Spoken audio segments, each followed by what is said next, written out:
Welcome, fellow writers, to the Inspired Writer Collective podcast, your go-to hub for all things writing. We're your hosts, Elizabeth and Stephanie. Whether you're a seasoned wordsmith or just dipping your quill into the inkwell of creativity, we're absolutely thrilled to have you with us. Drawing from our experience in publishing, diverse writing genres, and the daily grind of showing up for yourself, we're here to be your writing companions. Expect insightful discussions, expert tips, and a dash of inspiration as we navigate the twists and turns of the writing journey together. So whether you're listening on your commute, during your writing session, or just relaxing at home, get ready for an immersive experience that celebrates the art and joy of writing. Hi. All right, everyone, we are back for part 2 about our discussion regarding first chapter challenges. So if you haven't already listened to us talk about the objectives of the first chapter, the 2-problem structure setup of the first chapter, then please go back to the first episode, so our last week's episode, and refresh on that, because today we're going to just jump straight into the common pitfalls or things not to do in your first chapter, as well as a discussion on the merits of a prologue and a first chapter, or if you really just shouldn't have that thing as a prologue, whether it's not needed, that sort of thing. So today we will start with those pieces that relate to the challenges. So I'm going to just briefly list these, and then we're going to go in and discuss each one. So these are common mistakes within the first chapter that will cause your reader to disengage or your book to not be attractive. First is an overly slow opening. 2 is generic or cliched beginning. 3 is overwritten prose. 4 is too much descriptive detail. 5 is backstory or info dumping. 6 is if it reads like a list, just like this portion of the podcast. 7 is too many characters and places. 8 is false beginnings or the feeling of a bait and switch. And 9 is shifting points of view. So as we go over these are sort of the generalized rules regarding first chapters. As always, rules can be broken, but you must understand the rules fully before you decide to break them. So we're going to dig into each of these and have some discussions about the different parts of these. And then you can choose to break them if you feel like you have reason to, and there's a clear purpose behind it. Absolutely. Well, I'll get started with going back to number 1 on the overly slow opening. And this is often where it's coming before the event that's going to trigger a shift for the character as you continue your book. The biggest problem here is oftentimes authors and writers try to fit in too much backstory right at the beginning. They try to fill in all of the pieces that they want you to know about the main character, where the main character is, what the main character looks like, all those pieces right out front, and it can weigh down the flow of your narrative and just stop the reader right in their tracks. And then the reader doesn't have anything to learn as the book goes on, because really all of the backstory and details about your main character and then subsequent characters, you want to piece that in as you go along so that there's something new for the reader to learn as you move forward, and really using specific scenes and dialogue and structuring the flow of your book so that you have very specific scenes that lead to next events will allow you to accomplish a more fluid flow to the story, as opposed to trying to dump everything on the reader right from the beginning. Right, because that backstory, that's not going to feel very relevant to the reader when it's all coming at the beginning. They don't understand yet. You haven't presented any like action or reason in which they're getting curious about why this character is scared of the rain. you know? So it's like until you present a reason for why they should be interested in the backstory, you present that sort of question in their mind about, oh, I'm curious about that. Why is this character like that? Why did they choose this thing or whatnot? I mean, then the backstory just feels like unengaging parts of your narrative as opposed to even backstory, like because the relevance of it isn't established yet for the reader. Exactly. And establishing importance of your details is really critical because you want your reader to care about, especially your main character. If the reader doesn't care about your main character, they're not going to care throughout the book. You need to have them invested from the start. And that's where you need to pick and choose very particularly exactly what details are relevant for the beginning. And also another piece of that too is that if you have all that backstory in the beginning, because it doesn't feel relevant to the reader yet, when it actually is important later on for the reader to remember, they're not going to remember because it was so insignificant at the time that it was presented that they're not going to recall, oh yeah, this thing happened to her when she was a little kid, and that's why she has a fear of dogs. I mean, I'm using like phobias in all my examples, but just whatever sort of backstory, is relevant. Oh, they moved all the time growing up. Okay, so that makes sense, why they keep moving boxes stored in the closet. But that if you have the backstory like all in the beginning, instead of sprinkled in at the time where it's relevant for explaining what the character is currently doing or thinking or feeling, then it's the reader is going to miss that and think that you then as the author haven't provided that information. Even if you have, you just not put it in the spot to where the reader can recognize the significance. Well, and that's a great lead into number two with the generic and cliched beginning, where a common one that authors and writers have used is, the characters waking up in the morning. You don't have to start at the very beginning of your main character's day. It's not very interesting. It's forgettable. You don't have to say they're sitting there drinking a cup of coffee. That's forgettable. Or start with a description of the character. That's not going to be relevant because you haven't given the reader anything to invest in with your character. So it sounds kind of interesting to think this way, but if it's too normal, it's forgettable. And you would almost think like, oh, if I start something in just a normal way and everybody can relate to it. But really, readers are looking for something interesting about the character, some way that they themselves can connect with the character. It's not really interesting if the character is waking up from a nap or waking up from a dream, because even that's not that interesting for us in our everyday life. It's not that interesting when we wake up for a nap or we wake up from a dream. And so you want to include something that's going to create some kind of conflict or is raising a question for your character to make the reader care.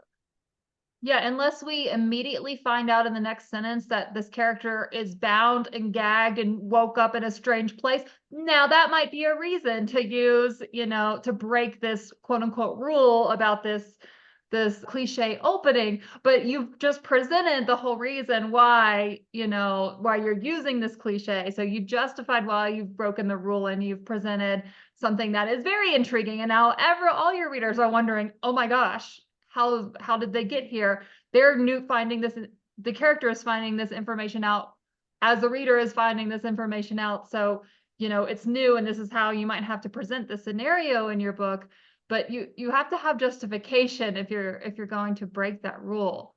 The other thing Exactly. the other thing I wanted to say too about like a physical description, I've seen plenty of like TikTok videos or Instagram reels of people, readers that get irritated because it's like, what? I was imagining, XYZ stereotype of my ideal man or woman as the love interest. And here you go telling me that they have red hair and they, are 5'10", and I was imagining this like brunette and these features for my own like reader enjoyment. If the description is not relevant to your storyline, you might be better off just letting the reader imagine what they will, because they are going to imagine their ideal.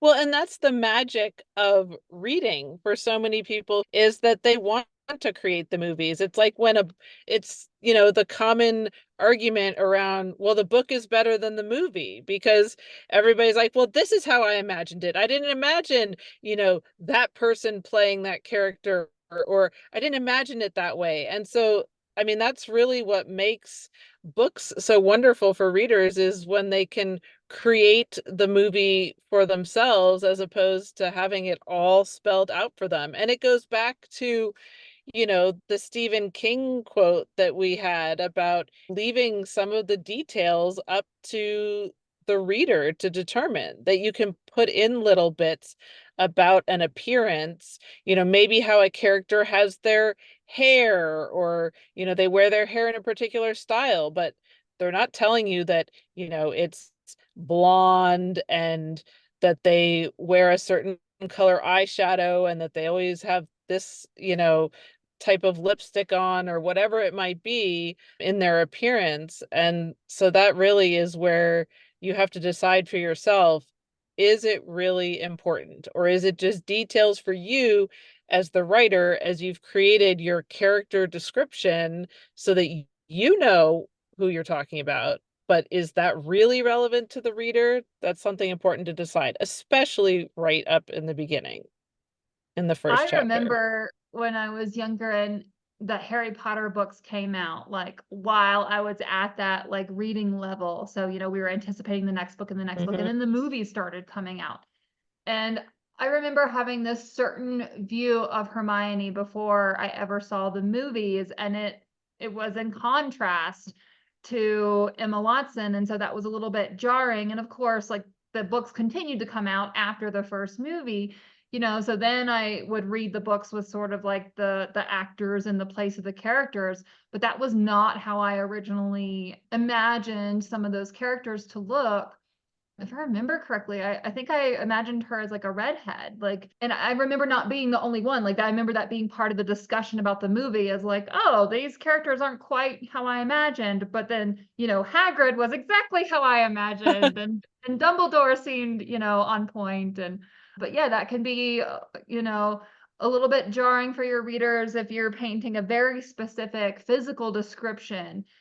Instead, you may want to find some aspects that speak more to personality. So maybe, like you said, in hairstyles, maybe it's in a messy bun, which kind of Mm-hmm. indicates this character's level of, either disheveled or busyness, or, lack of like time for self-care. Maybe they've got, they discover they have gum stuck to their shoe, different like traits of the character that maybe are somewhat rooted in a physical description, but that lend themselves not to the specificity of how they physically appear, but something about their nature that hints at their personality, or the situation they're in, or their current temperament. Well, and it's interesting, speaking of aspects of character description, I notice when I'm reading romance that generally the color of eyes can be a specific detail, but other than that, there aren't always specific details about the characters. So it does allow you to have, some ability to create the character, but then there are authors who play with that eye color component. That makes us so much sense for that genre too, though, because how in the world are you going to write a romance if you're not talking about eye contact?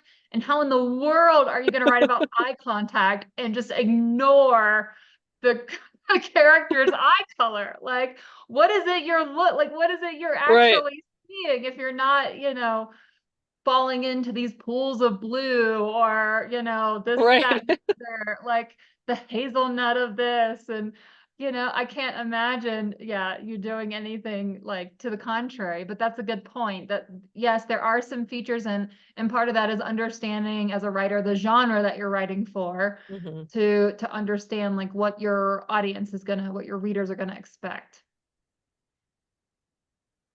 The next So that, point, yeah, no, the go ahead.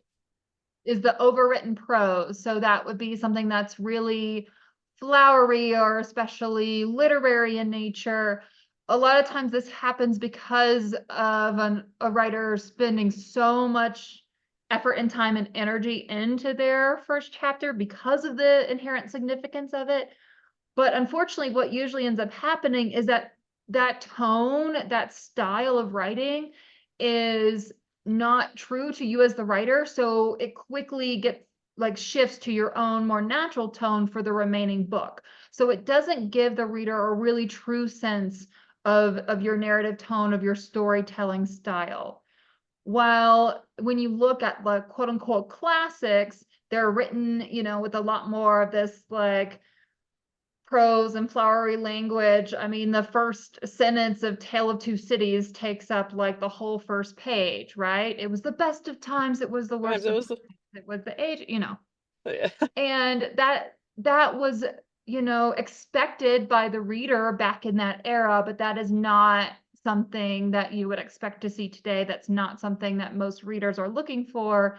And it's just not true, most likely, to your own voice as a writer. And it's important in the first chapter to establish what your voice is. Exactly. You want to connect with your reader, and if you're trying too hard with giving way too much detail, which this leads into number 4 of too much descriptive detail, which is similar to overwritten prose. They go hand in hand. You're going to overwhelm your reader with so much information. If there's so much that the reader has to remember up front, they're going to forget it later, and then you've lost them on your path, and they're more likely to abandon the book and pick up something else and say, okay, well, this doesn't work for me. And the challenge, of course, in the era that we're in right now is that there are a lot of short attention spans amongst readers, and they're expecting a certain type of hook and engagement.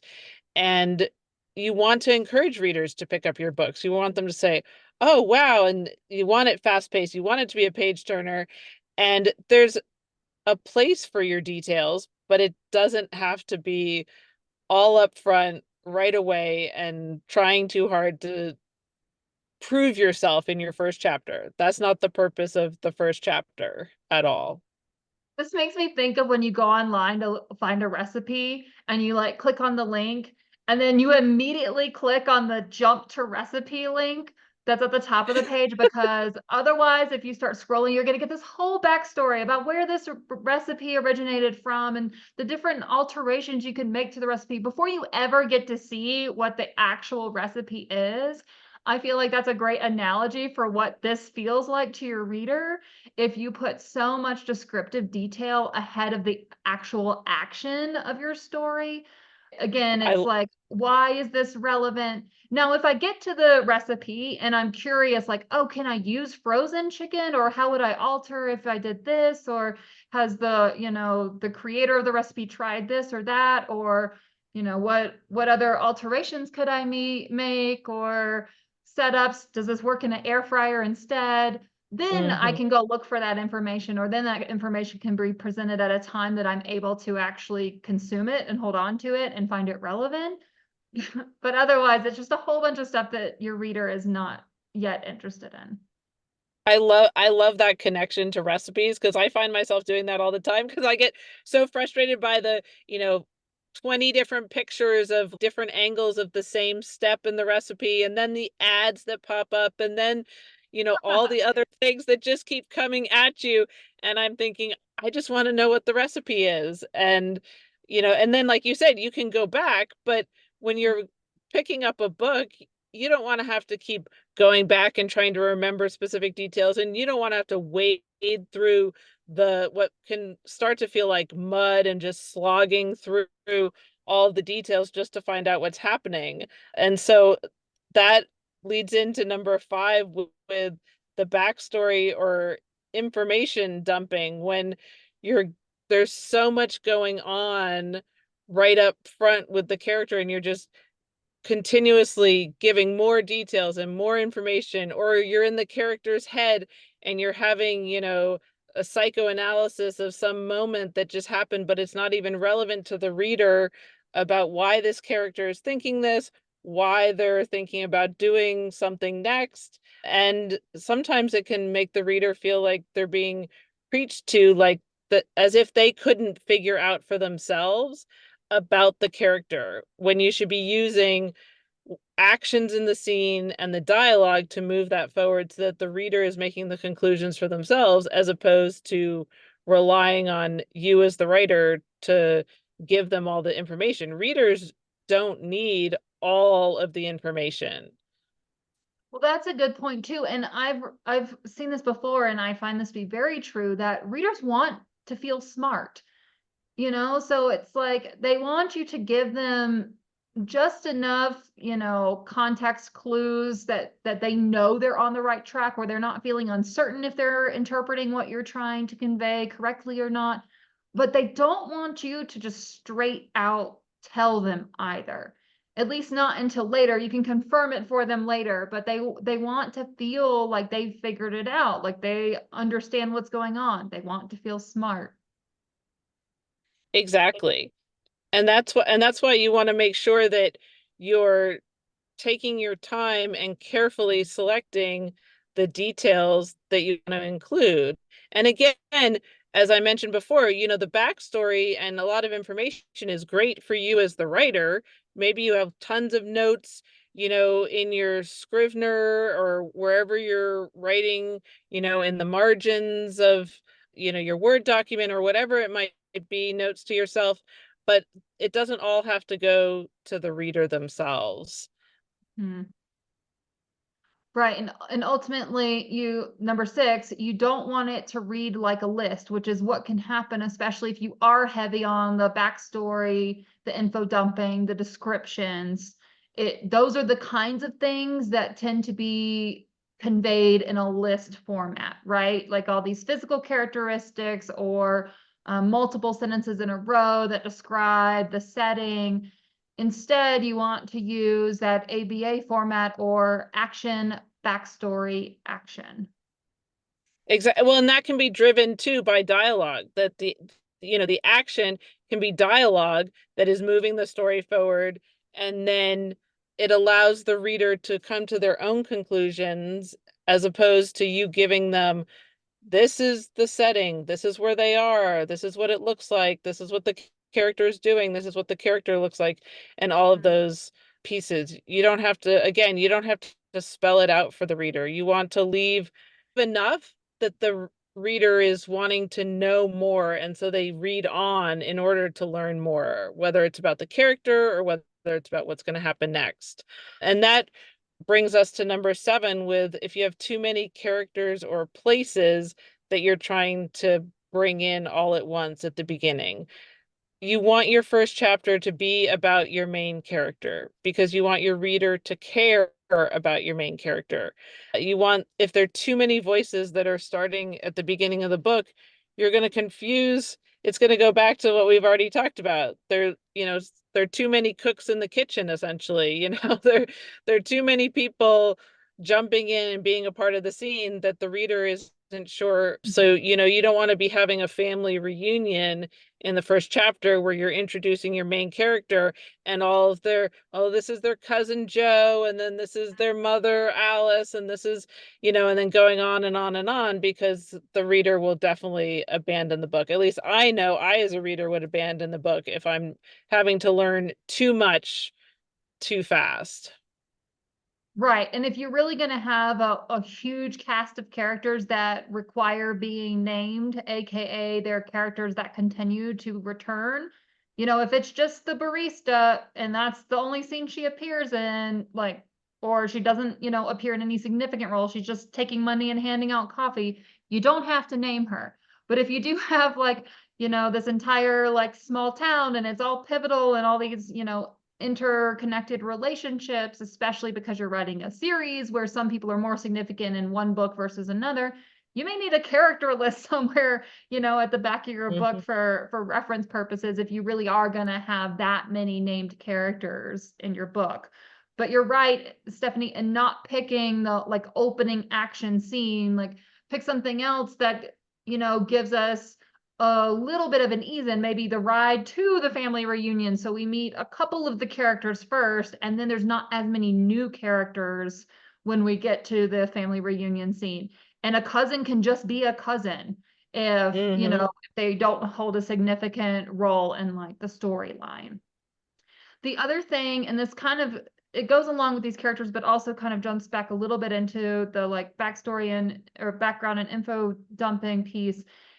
The other caution there is to show instead of tell. So instead of just giving that description or giving that backstory just in a telling way, in a narrative way, instead try to show it. So referencing another inspirational quote that we used in the community this week comes from Anton Chekhov of, "Don't tell me the moon is shining. Show me the glint of light on broken glass."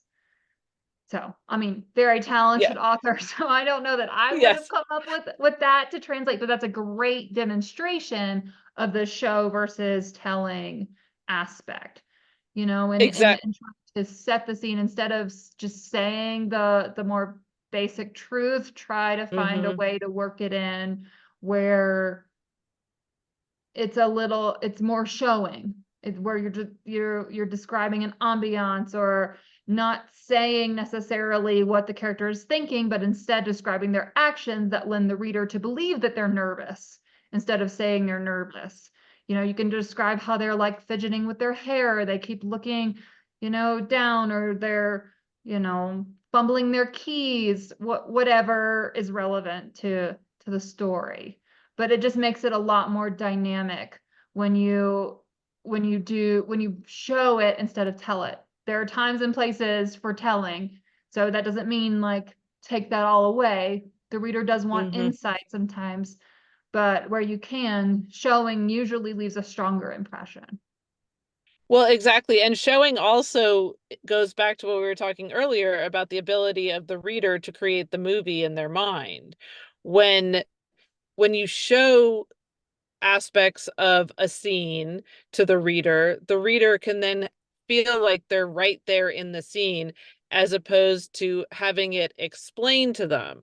The idea of the glint on, of light on glass, I mean, that just automatically allows you to picture what that experience is of the moonlight as opposed to, well, the moon was shining. Well, okay, great. That doesn't really, I mean, everybody has a different image of that, but when you really create a whole scene around the description, it's much more vivid for the reader and brings the reader right into that moment where they feel like they're experiencing that same moment as the character, as opposed to just being told, well, the moon was shining and, the man was walking down the street. I mean, that doesn't tell me anything. Like, what You're right. was. That puts you more in the gaze of the character versus just some arbitrary other person in the scene.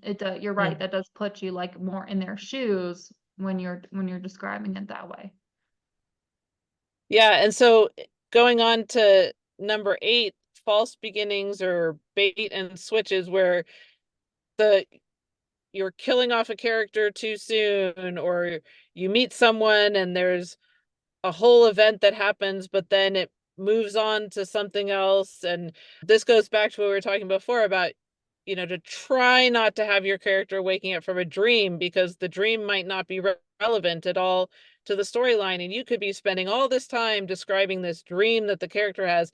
And then all of a sudden, the scene switches and you're someplace else. And then the reader is left wondering, okay, well, what was the relevance of that? And again, it goes back to allowing the reader to connect with your character. If the dream sequence or all of a sudden the character is not there anymore, you've lost your reader. Right. And it's not necessarily that your character can't dream it anywhere in your story, but just know that in your first chapter, your reader is deciding whether they buy into wanting to continue the story. So if it's a temporary story because it's a dream scene, you're not giving your reader that opportunity. And they may not like the dream scene, but they could like the whole rest of the book. But if they shut it after reading that dream scene, then you've already lost them.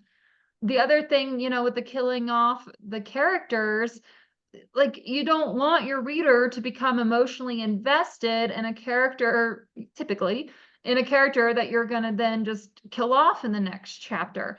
The reader knows or expects that you're going to introduce the characters that you want them to attach to immediately in that first chapter. So they are taking it at face value that you want them to get attached.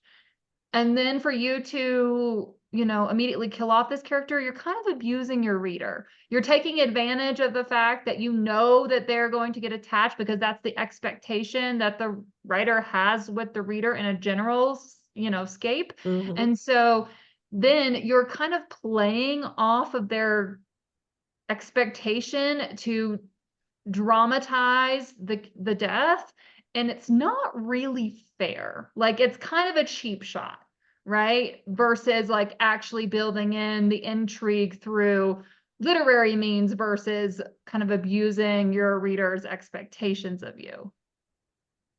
Yes, and I think going along with this whole notion, but I was reading a advanced reader copy of a book recently, which goes into number 9 with the shifting point of view, because that makes it, that for me as a reader was very similar to this idea of the sort of the false beginnings, is that in a first chapter, as a reader and as a writer, I'm thinking that there has to be this engagement with the main character. But then when you're all of a sudden shifting to somebody else's point of view halfway through the chapter, it's a struggle point. You want to be very careful about the shifting point of view, because again, it goes back to this idea of having your reader invest in the main character, really solidifying that foundation for the rest of your book. Because your first chapter does set up the momentum for where you're going. And it's why we're having this conversation about how challenging it is, because it is challenging. I'm still facing challenges with my first chapter, which is why I've left it behind and moved on. Because if I sit there with my first chapter and try to make it perfect, I'm never going to get past it for right now. And I know that I need to go further in before I can really go back and rework that. But I have a start. But again, the shifting point of view, for me, from a writing standpoint, I wouldn't do it. And from a reader standpoint, it's very jarring to have that shifting point of view in the first chapter. Not consistent with the genre either. And I can get where it's jarring, where you're trying to invest in this character.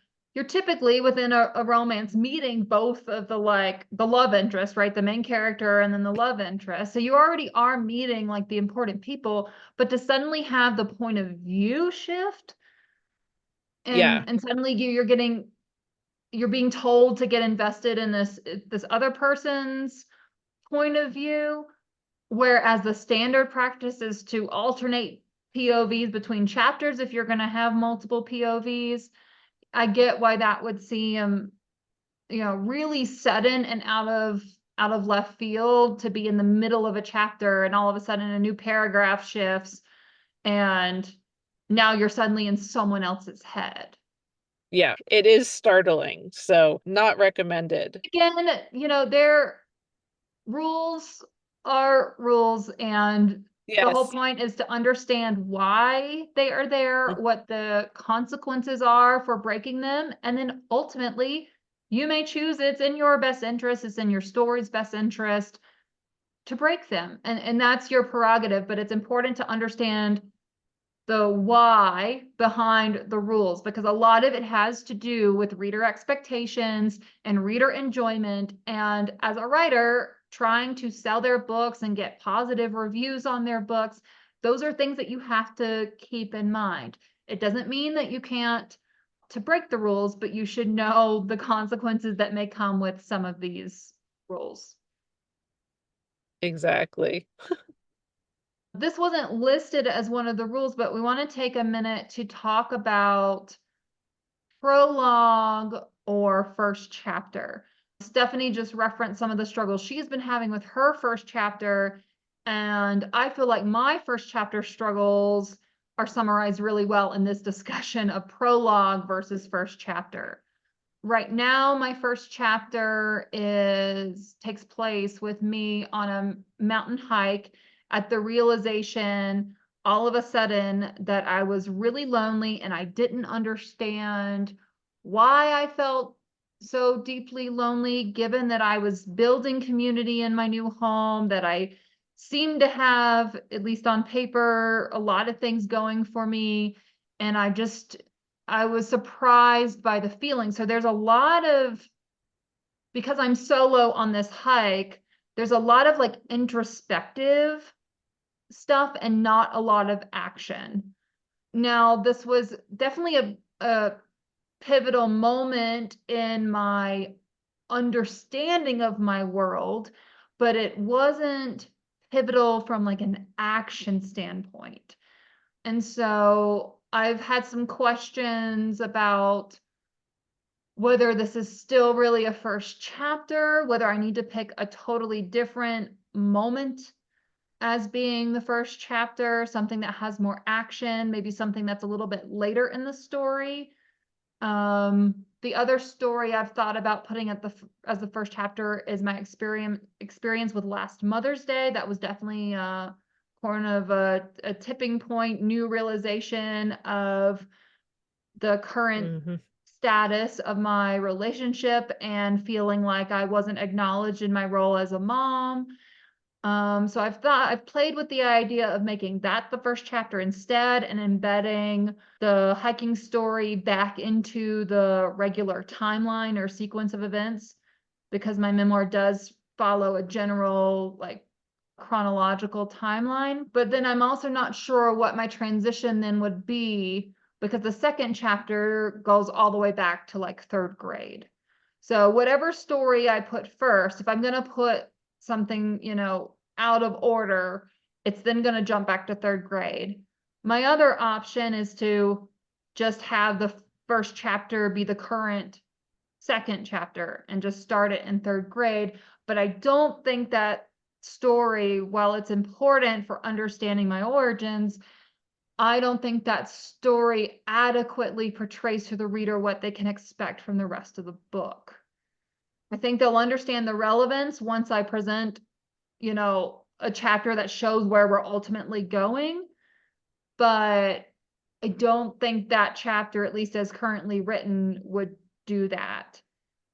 And then another option is to use the current first chapter about the mountain hike and the realization of the loneliness, which is what the whole book title is based off of, is to use that as a prologue, because it is more summary of where the rest of the book is going to go. It references leaving my career, it references my divorce, it references a lot of key moments that I'll dig into more detail throughout the narrative, throughout the memoir.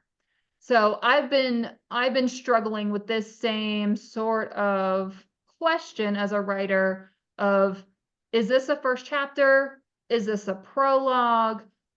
Or does this just not belong here? And you raise a lot of good questions for yourself as you're talking it through here about, does it have enough action, or is there a better story that provides the action that'll move, the memoir along for the reader? And as you say, what you currently have feels like it's a little bit more of almost laying a foundation, a path for the reader for where you're going, and it's more of detail, just relevant details, and less of what was really happening in each moment that you're explaining. And so it'll be interesting to see what you decide. I know you're still, haven't landed in one place or another, but as we think about this idea between the prologue or first chapter, it does raise the question of, is it relevant to the structure of the book, whether it's memoir or fiction, or, I mean, nonfiction typically will often have a prologue to kind of give the reader an outline of what's coming in the chapters ahead. But then, the pressure on the writer is using the prologue to really provide that outline for the reader. And is it necessary? I don't know. I mean, it'll be up to you to decide. So as I've tried to think through whether this is a first chapter or a prologue, or whether a prologue is even necessary. I did a little bit of, online research to figure out like how will I know if I should have a prologue? How do I know if this is just a first chapter? And so I found a couple of reasons why you may want to include a prologue. So I want to share those in case there are other people that are in this same boat trying to decide what to do. Some of those reasons I found were that there is vital information contained in that chapter that doesn't really have any other place in the story. If it presents a different point of view than the rest of the story, which I would argue possibly that my first chapter does, because so I sort of have this interesting main character. So I have me, I'm the main character of my memoir, but in this first chapter potential prologue, I'm introducing a character called Lonely Girl. And Lonely Girl is a part of me. And I go into the internal family systems therapy model that talks about different parts and how they interact. And you could have an anxiety part and a caretaker part. Well, this is Lonely Girl. And so this is sort of a character in and of herself, and certainly one that I'm digging into through the rest of the book. And potentially you could view this as her point of view, which is going to be different than my point of view throughout the rest of the book. So maybe it's a matter of tweaking it. So maybe I actually write it truly from her perspective instead of just referencing her and introducing her as sort of a sub character because she's a part of the main character. Maybe I write it completely from her point of view. Maybe I do still talk about, the internal family system structure of understanding parts and self and the governing of all of that. The other reason to include a prologue would be if you have some kind of action that grabs readers with a strong hook that just does not fit into your first chapter, whether that's because of like the chronological storytelling style of the rest of the book or whatever else. If it doesn't fit, but it's still vital information, then those are good reasons to keep a prologue. If you find that you can just take out that information and the whole rest of the story makes sense, then it's probably not your first chapter and should not be a prologue. For me personally, I don't know how I don't introduce Lonely Girl if I'm calling the book Lonely Girl and the whole, like the bulk of the book is me wrestling with this idea of being lonely and how this part sort of nags at me when I'm not making connections or I'm showing up inauthentically or I'm heavily leading with only one portion of my identity while neglecting something else. So I see reasons why this may be necessary to keep at some point in the book, but I may still need to do some tweaking for that point of view.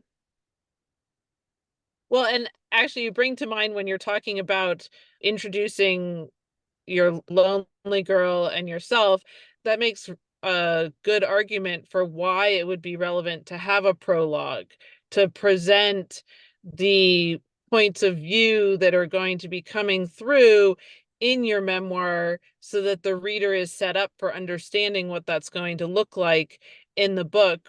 I know within the romance genre that it's not very common, but for authors who do put in a prologue, it's usually to set up some kind of detail that happened years before for the main character so that you have an idea of why they are who they are when you're starting into the first chapter. So you have a sense of like where you are in time and place. And I think by you framing for your memoir about Lonely Girl and yourself, that it allows you to set up the stage so that you don't just launch into your first chapter and all of a sudden here's Lonely Girl and the reader is thinking, wait a minute, this doesn't make sense. Like, where is this coming from? I'm not understanding this. And often, especially like more so, I think with memoir and nonfiction, when you're talking about, actual people as opposed to fictional people, that readers are often used to seeing prologues to give them a little bit of something before they start reading. And, sometimes there are readers who skip prologues and go Right. right to the first chapter, and then they'll go back to the prologue to say, like, oh yeah, the prologue will give me some information about this, and then they'll go back and read, or they'll read straight through from the prologue and move forward. But, having it there allows for the reader to do with it as they please, because essentially the reader can decide that they don't want to read it, in the same way that some readers don't like epilogues at Hmm. the end. They just are like, I'm done, I'm not interested in this, and they skip that too. So again, like, it'll be an interesting decision that you'll have to make. And you bring up a good point that is the risk you take when you make it a prologue, is that there are going to be some readers that skip it. They're not going to skip it if it's a first chapter, but then it better be engaging.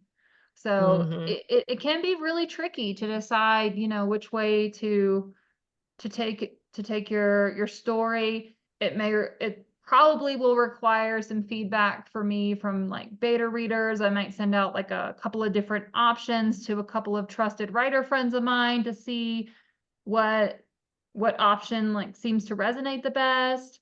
Hmm. Or maybe as I try a couple of different things, something will just hit and I'll just know that that's the way I need to go. Yeah, exactly. Well, it'll be an interesting decision. So going to opening lines with the first chapter, this is another piece that is often up for debate, I think, in writing circles about how important the first line is. I know I've seen lots of commentary where there are camps of authors, and writers who say, well, your first line doesn't really matter, but the first paragraph, the first page is what really matters, because oftentimes readers don't decide based on the first line. They decide based on where that first line takes them into the paragraph and the details. And so really the recommendation is to try not to overthink your first line. And because if you let yourself, again, it goes back to what we've been talking about. If you let yourself get stuck, you're not going to finish, you're not going to start, you're going to be beating your head against the wall, or whatever it is that you might do as a writer to try to relieve stress as you're writing. And you don't want to let yourself get so stressed out. Right. I'm going to share a couple. Comes from the Stylist magazine. It's a compilation of, they ask famous people what the best 100 opening lines from books were. So these are just some examples. A lot of these are classics, so you may be familiar with some of these. In Pride and Prejudice by Jane Austen, the opening line is, "It is a truth universally acknowledged that a single man in possession of a good fortune must be in want of a wife." So that first sentence does a really good job of structuring the, underlying desire, the motivation behind the story that's going to unfold. Another comes from Harry Potter and the Philosopher's Stone. We referenced Harry Potter earlier, by Hmm. J.K. Rowling. Mr. and Mrs. Dursley of number 4 Privet Drive were proud to say that they were perfectly normal. Thank you very much. This kind of reminds me of that opening line from Eleanor Oliphant is perfectly fine, because of that ending. Thank you very much seems to Yeah. imply that same sort of like irreverence. So from The Curious Incident of the Dog in the Nighttime by Mark Hayden, it Oh was yeah, seven that's a good one. it was 7 minutes after midnight. The dog was lying on the grass in the middle of the lawn in front of Mrs. Shear's house. Its eyes were closed. And then here's from The Time Traveler's Wife. Claire, it's hard being left behind. I wait for Henry, not knowing where he is, wondering if he's okay. It's hard to be the one who stays. So already knowing just the title of the book, right? And then this opening, I guess it's technically 3 sentences. You're already engaging the reader. The reader's already wondering, like, oh, is he really leaving? He's time traveling, and what does this mean for their relationship when he just leaves? Like, you're already starting to ask questions and increase curiosity in the story. So from Frankenstein by Mary Shelley, you will rejoice to hear that no disaster has accompanied the commencement of an enterprise which you have regarded with such evil forebodings. So Well, definitely and I already setting up that thriller aspect. absolutely, well, and the interesting thing is that as you're reading these first lines, and they're quite good, it makes me think about what we were just talking about how you still need more. Like, you need to Yeah. keep going as the reader to get more out of it. And so again, like, not getting pressured to get stuck on thinking that it has to be some great literary moment Mm. as you're writing that first line. Here's one that's really engaging with action. This is Charlotte's Web by E.B. White. Where's Papa going with that axe? Asked Fern to her mother as they were setting the table for breakfast.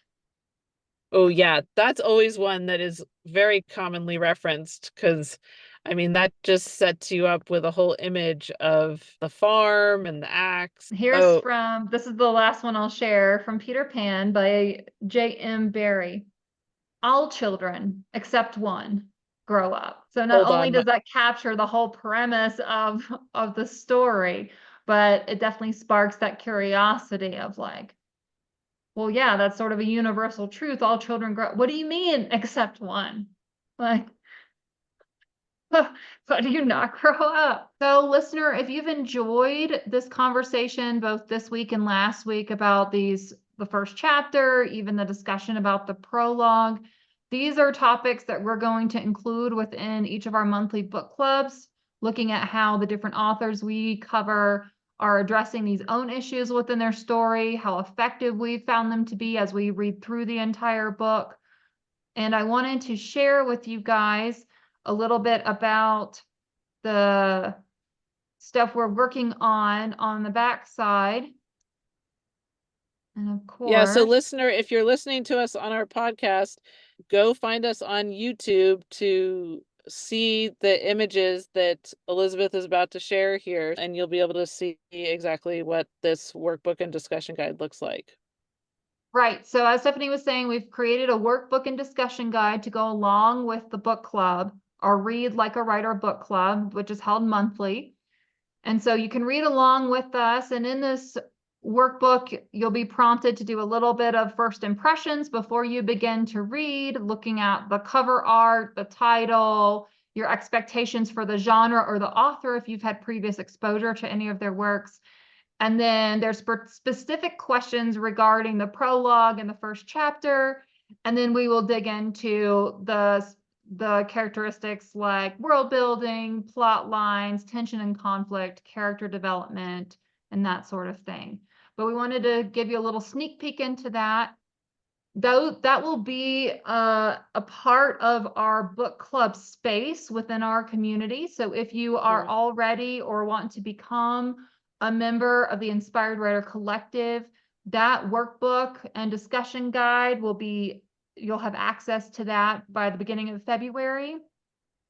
And for those of you who are not interested in perhaps the time to write sessions or the weekly journal prompts or the other aspects of the community that have to do with being a writer, if you don't have a particular project in mind, or you don't consider yourself a writer, but like reading books analytically with this sort of lens as deciphering it from a writer's perspective, we have created a way that you can access just the book club space of our community. So you'll find that link within the same community landing page. There's a slightly decreased charge for just that exclusive space, and that will give you access to all the discussion around book club, the book club workbook and discussion guide, as well as the monthly live meetings for the book club book discussions. So again, if that's something you're interested in, we welcome you to join the full community as a writer. But if you are just interested in the book club piece, if you already have a community to write in and don't feel like you need that portion, we absolutely welcome you to join us for the book club. We would love to have your insights. We enjoy looking at these works analytically. We're gaining so much already as we get ready to have the January meeting in regards to the pick your own genre for this month. And there's going to be a lot of good insight that comes out of these readings that help us develop more as writers. Stephanie and I are working on handouts and other little mini courses that help you find those resources. Again, those will be in the broader community. Well, and again, as we've talked so often, is there's so much benefit from being part of a community. I know I was thinking about it today, thinking about how I wasn't feeling motivated, but then I was thinking about all the opportunities that are available inside the community to keep me on my toes and moving forward with my writing. And so we really hope you'll join us. And again, we really hope you'll dive into thinking about this first chapter with this 2-part series that we've done with podcast episode 8 and now this one, podcast episode 9. And we hope you have a great day and happy writing. Thank you so much for tuning in to another episode of the Inspired Writer Collective podcast. We hope you found inspiration, insights, and connection to yourself as a writer. If you enjoyed this episode, please share, subscribe, and leave us a 5-star review. Remember, the power of storytelling lies within each of us, and by supporting one another, we can amplify our voices and craft narratives that resonate with the world. We're not just about words on a page, we're passionate about the craft, the process, and building a supportive community. Become a part of our community by connecting with us on social media. You can find us on Instagram and YouTube at Inspired Writer Collective, on TikTok at Inspired Writer LLC, by joining our writing community online at inspired-writer-collective.mn.co. And let's continue this writing journey together. You can find links in the show notes. Until next time, fellow writers, may your pens be mighty and your stories captivating. Happy writing.